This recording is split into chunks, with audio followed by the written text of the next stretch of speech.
ഭാഗം 17. മസ്രയിലെ മറ്റേതാടിന് കൊടുക്കുന്നതിലും കൂടുതൽ പരിചരണവും സ്നേഹവും ഞാൻ എൻ്റെ നബീലിന് കൊടുത്തു. അവന് അതിൻ്റെ ആവശ്യമില്ലായിരിക്കാം. മറ്റെല്ലാ ആടുകൾക്കുമൊപ്പം അവന് ജീവിച്ചു പോയിക്കൊള്ളും. പക്ഷേ അവനെ അങ്ങനെ കൈയൊഴിയാൻ എനിക്കാവുമായിരുന്നില്ല. എൻ്റെ കൈകളിലേക്ക് പിറന്നു വീണവൻ, സ്വന്തം മകന് പകരം അള്ളാഹു എനിക്ക് തന്ന സമ്മാനം. പലപ്പോഴും അർബാബ് കാണാതെ ഞാൻ അവനെ അവൻ്റെ അമ്മയുടെ മുല കുടിപ്പിക്കുമായിരുന്നു. ആ മസ്രയിലെ മറ്റൊരു ആട്ടിൻകുട്ടിക്കും കിട്ടാത്ത സൗഭാഗ്യം.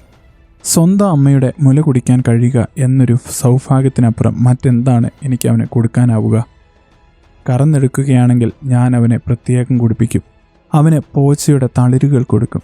നടക്കാൻ പോകുമ്പോൾ അവനെ എന്നോട് ചേർത്ത് നടത്തും.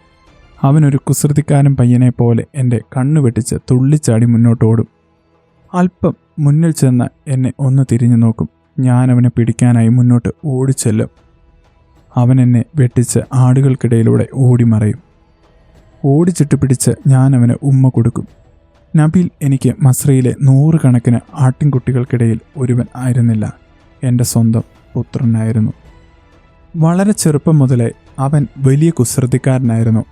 അവനേക്കാൾ മുതിർന്ന മുട്ടന്മാരോട് പോലും കൊമ്പ് കോർക്കുക അവൻ്റെ പതിവായിരുന്നു. അവൻ്റെ ആ ചെറു കുസൃതികൾ ചില ആടുകളൊക്കെ വാത്സല്യത്തോടെ സമ്മതിച്ചു കൊടുക്കും. എന്നാൽ മറ്റു ചിലതാവട്ടെ ദേഷ്യത്തോടെ നല്ല കുത്തുവെച്ചു കൊടുക്കും.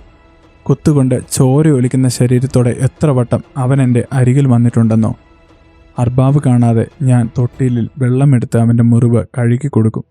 മുറിവുണങ്ങാൻ അർബാബിൻ്റെ കയ്യിൽ ഒരു സ്പ്രേയുണ്ട്, അത് വാങ്ങി അടിച്ചു കൊടുക്കും. ഞാൻ അവന് കൊടുക്കുന്ന പരിഗണനയും സ്നേഹവും അവനും തിരിച്ചറിയാമായിരുന്നു. ഒരു ദിവസം കാലത്ത് ഗുബൂസ് കഴിച്ചു കഴിഞ്ഞ് ആടുകളെയും കൊണ്ട് നടക്കാനിറങ്ങിയപ്പോൾ അർബാബ് എന്നെ തിരിച്ചു വിളിച്ചു. വേണ്ട, ഇന്നിത്തിരി വേറെ പണിയുണ്ട്. ഞാൻ ആടുകളെയും കൊണ്ട് തിരിച്ചു കയറി. ഇത്തിരി കഴിഞ്ഞപ്പോൾ തേച്ചു മിനുങ്ങിയ ഒരു നീളൻ കത്തിയുമായി അർബാബ് കൂടാരത്തിന് പുറത്തേക്ക് വന്നു. എൻ്റെ ഉള്ളെന്ന് ആളിക്കത്തി. എൻ്റെ പടച്ചോനെ, വല്ല ആടുകളെയും ഇവിടെ വെച്ച് തന്നെ കൊന്ന് ശാപ്പിടാനാണോ ഇയാളുടെ പരിപാടി? അർബാബിനോട് ഒന്നും അങ്ങോട്ട് ചോദിക്കാൻ പാടില്ല. പറയുന്നത് കേട്ടുകൊള്ളണം. മനസ്സിലായാലും മനസ്സിലായില്ലെങ്കിലും അനുസരിച്ചു കൊള്ളണം. അതാണ് അതുവരെയുള്ള ശീലം. അതുകൊണ്ട് തന്നെ എന്തെങ്കിലും ചോദിക്കാൻ എനിക്ക് ഭയമായിരുന്നു. ഞാൻ അർബാബിൻ്റെ പിന്നാലെ ചെന്നു. അർബാബ് പോയത് തീരെ ചെറിയ ആടുകളെ ഇട്ടിരിക്കുന്ന മസ്രയ്ക്ക് അരികിലേക്കാണ്. അതിൽ മുട്ടനാടുകളിൽ ഒന്നിനെ നോക്കി അതിനെ പിടിക്കാൻ എനിക്ക് നിർദ്ദേശം തന്നു. ഇത് കൊല്ലാൻ തന്നെ ഞാൻ ഉറപ്പിച്ചു. കാബാലികൻ. പക്ഷേ മറുത്തു പറയാൻ എനിക്ക് ധൈര്യം പോരാ.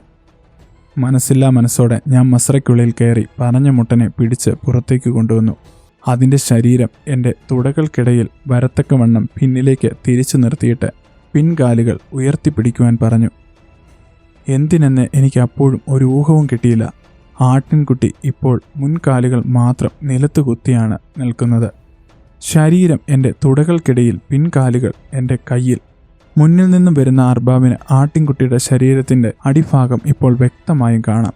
പേടിച്ചു വിറച്ച് നിൽക്കുന്ന ആട്, അതിലും പേടിച്ചു വിറച്ച് നിൽക്കുന്ന ഞാൻ. പിച്ചാത്തിയുടെ മൂർച്ച ഒരിക്കൽ കൂടി ഉറപ്പുവരുത്തിക്കൊണ്ട് മുന്നോട്ട് വന്ന അർബാബ്. അത്രയുമേ എനിക്കപ്പോൾ ഓർമ്മയുള്ളൂ. പിന്നെ ഒരിക്കലും കേട്ടിട്ടില്ലാത്ത തരം വന്യമായ ഒരു കരച്ചിലാണ് ഞാൻ കേൾക്കുന്നത്. പൂക്കുറ്റിയിൽ നിന്നെന്ന പോലെ ചീറ്റിത്തെറിക്കുന്ന ചോരയാണ് ഞാൻ കാണുന്നത്. എൻ്റെ കൈകളിൽ കിടന്ന ആട്ടിൻകുട്ടി അതിൻ്റെ സർവ്വ കരുത്തുമെടുത്ത് പിടയുകയായിരുന്നു. ഒരു നിമിഷം എൻ്റെ പിടി വിട്ടുപോകുമോ എന്ന് പോലും ഞാൻ സംശയിച്ചു. വിടരുത്, അർബാബ് അലറി. അർബാബിനെ പേടിച്ച് എൻ്റെ കരുത്ത് ആടിൻ്റെ കരുത്തിനെ തോൽപ്പിച്ചു.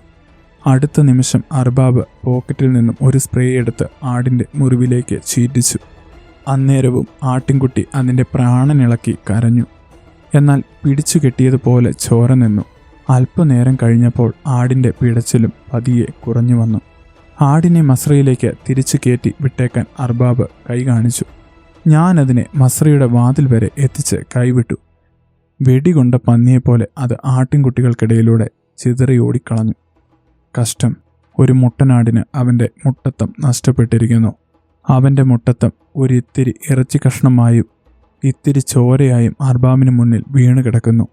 എല്ലാ മുട്ടന്മാരെയും അതിൻ്റെ പൂർണ്ണ ആണത്തത്തോടെ ആൺചൂരോടെ ജീവിക്കാൻ അനുവദിക്കുന്നില്ലെന്ന് ഞാൻ നേരത്തെ ശ്രദ്ധിച്ചിരുന്നു. അതിനായി തിരഞ്ഞെടുത്ത ആടുകളുണ്ട്. ഒരു പ്രായം തികഞ്ഞാൽ പിന്നെ അവയുടെ വാസം തന്നെ പെണ്ണാടുകൾക്കൊപ്പമാണ്. അവയ്ക്ക് ഇഷ്ടം പോലെ ഇണചേരാം. പുരുഷത്വത്തിൻ്റെ സർവ്വചൂരോടെയും മതിച്ചു നടക്കാം. ബാക്കിയുള്ള ആണുങ്ങൾ എല്ലാം വെറും ഷണ്ടന്മാരാണ്. അവയുടെ പുരുഷത്വം നശിപ്പിച്ച് കളഞ്ഞിരിക്കുന്നു. അവ അറബുശാലകളിലേക്ക് നയിക്കപ്പെടുവാനുള്ളവയാണ്. ഷണ്ടന്മാരാക്കപ്പെട്ട ആടുകളുടെ വളർച്ച വളരെ വേഗത്തിലാണ് എനിക്ക് മനസ്സിലായത്. അത് പക്ഷേ ഇത്ര നിഷ്ഠൂരമായാണ് നിർവഹിക്കപ്പെടുന്നതെന്ന് എനിക്ക് അറിയില്ലായിരുന്നു. അടുത്ത വർണ്ണത്തിനെ ചൂണ്ടി പിടിച്ചുകൊണ്ടുവരുവാൻ അർബാബ് കൽപ്പിച്ചു. ഞാൻ മസ്രയ്ക്കുള്ളിൽ കയറി അതിനെ പിടികൂടി. ഓരോന്നിൻ്റെയും പ്രായവും വളർച്ചയും അർബാബിനറിയാം. ഏത് സമയത്ത് അതിൻ്റെ പുരുഷത്വം നശിപ്പിച്ച് കളയണമെന്നും, ചിലതിനെ 1 മാസമാകുമ്പോൾ, ചിലതിനെ 2 മാസം തികയുമ്പോൾ, ഇവൻ വളരുമ്പോൾ നല്ല ഉശിരുള്ള കരുത്തുള്ള കുഞ്ഞുങ്ങളെ തരാൻ കെൽപ്പുള്ളവനാണോ, നല്ല പാൽ ചുരത്തുവാൻ പെണ്ണാടുകളെ നൽകാൻ പ്രാപ്തനാണോ, പ്രസവിക്കാൻ കഴിയുന്ന ആടുകളെ തരാൻ കഴിവുള്ളവനാണോ എന്നൊക്കെ അതിൻ്റെ പുരുഷ തികവ് നോക്കി മനസ്സിലാക്കാൻ അർബാബിനറിയാം. അതനുസരിച്ചാണ് ആ മുട്ടനെ ആണാകാൻ വിടണോ ഷണ്ടനാക്കണോ എന്ന് തീരുമാനിക്കുന്നത്. അർബാബ് ചൂണ്ടുന്ന ഓരോന്നിനെയായി ഞാൻ പിടിച്ചു കൊടുത്തുകൊണ്ടിരുന്നു. അർബാബ് നഖം വെട്ടുന്ന ലാഘവത്തോടെ അവറ്റകളുടെ പുരുഷത്വം ചെത്തി മാറ്റിക്കൊണ്ടിരുന്നു. 5-6 ആടുകൾ കഴിഞ്ഞ് അർബാബിൻ്റെ അടുത്ത കൈ ചൂണ്ടൽ കണ്ട് എൻ്റെ ഉള്ളം കലങ്ങിപ്പോയി. ആ കൈ നീട്ടുന്നത് എൻ്റെ നബീലിൻ്റെ നേർക്കായിരുന്നു. ഞാൻ നടുങ്ങിപ്പോയി. എൻ്റെ നബീൽ, ഒരാണിൻ്റെ സർവ്വചൂരോടെയും മതിച്ചു നടക്കേണ്ട നീ, എൻ്റെ പുത്രൻ. ഇല്ല, നിന്നെ ഞാൻ അയാളുടെ കത്തിക്ക് വിട്ടുകൊടുക്കില്ല. എനിക്കതിനാവില്ല. അർബാബ് അവനെ അല്ല ചൂണ്ടിയതെന്ന മട്ടിൽ ഞാൻ അവനെ ആണുങ്ങളുടെ ഇടയിലേക്ക് തള്ളിവിട്ടിട്ട് മറ്റൊരെണ്ണത്തിനെ പിടികൂടി. പക്ഷേ അർബാബിൻ്റെ കണ്ണുകൾ കഴുകിൻ്റെതുപോലെയാണ്. കൂടാരത്തിനുള്ളിൽ അലസമായിരിക്കുകയാണെങ്കിലും ഓരോ ആടിനെ പറ്റിയും സ്വന്തം കൈവെള്ളയിലെ രേഖകൾ പോലെ അയാൾക്കറിയാം. അതിനെയല്ല, ദാ അതിനെ. അർബാബിൻ്റെ കൈ വീണ്ടും നബീലിൻ്റെ നേർക്ക് നീണ്ടു. അവനെ പിടിക്കാൻ എനിക്കാവില്ല. അവനോട് ഇത്തരമൊരു ദ്രോഹം പ്രവർത്തിക്കാൻ എനിക്കാവില്ല. വീണ്ടും അടുത്തു നിന്ന മറ്റൊരെണ്ണത്തിൻ്റെ കാലിൽ ഞാൻ പിടുത്തമിട്ടു. ഹിമാർ! അർബാബ് അലറി. അത് അർബാബിൻ്റെ സഹനത്തിൻ്റെ അന്ത്യരേഖയാണ്. അടുത്ത ഘട്ടം എൻ്റെ പുറത്ത് വീഴുന്ന കനത്ത അടിയാണ്, എനിക്കറിയാം. എന്നിട്ടും ഞാൻ മൂന്നാമതും പിടിച്ചത് വേറൊരെണ്ണത്തിനെയാണ്. അർബാബ് ചാടി വന്ന് എൻ്റെ മുതുകിനെ ചവിട്ടി. ഞാൻ തെറിച്ച് ദൂരേക്ക് വീണു. അർബാബ് ആ ദേഷ്യത്തോടെ തന്നെ ചാടിയൊന്ന് നബീലിൻ്റെ കാലിന് പിടുത്തമിട്ടു. അവനെ ശൗര്യത്തോടെ പുറത്തേക്ക് വലിച്ചിഴയ്ക്കുമ്പോൾ ഞാൻ എഴുന്നേറ്റ് ചെന്ന് അർബാബിൻ്റെ കാലിൽ തൊട്ടു. അർബാബ്, നമുക്കിവനെ ആണാക്കാൻ വിട്ടേക്കാം. ഇവനെ എനിക്ക് വേണം. ഇവനെ അറവുശാലയിലേക്ക് വിടാൻ ഞാൻ ഇഷ്ടപ്പെടുന്നില്ല. ഇവൻ എന്നോടൊപ്പം ഇവിടെ ജീവിച്ചോട്ടെ. ഞാൻ എനിക്കാവുന്ന ഭാഷയിലെല്ലാം അർബാബിനോട് കെഞ്ചി. ഹിമാർ! അർബാബ് എൻ്റെ തലക്കടിച്ചു. ഒത്ത മുട്ടന്മാരെ കണ്ടാൽ എനിക്കറിയാം, അവരിൽ നിന്ന് പിറക്കുന്ന കുഞ്ഞുങ്ങൾക്ക് കരുത്തുണ്ടാകൂ.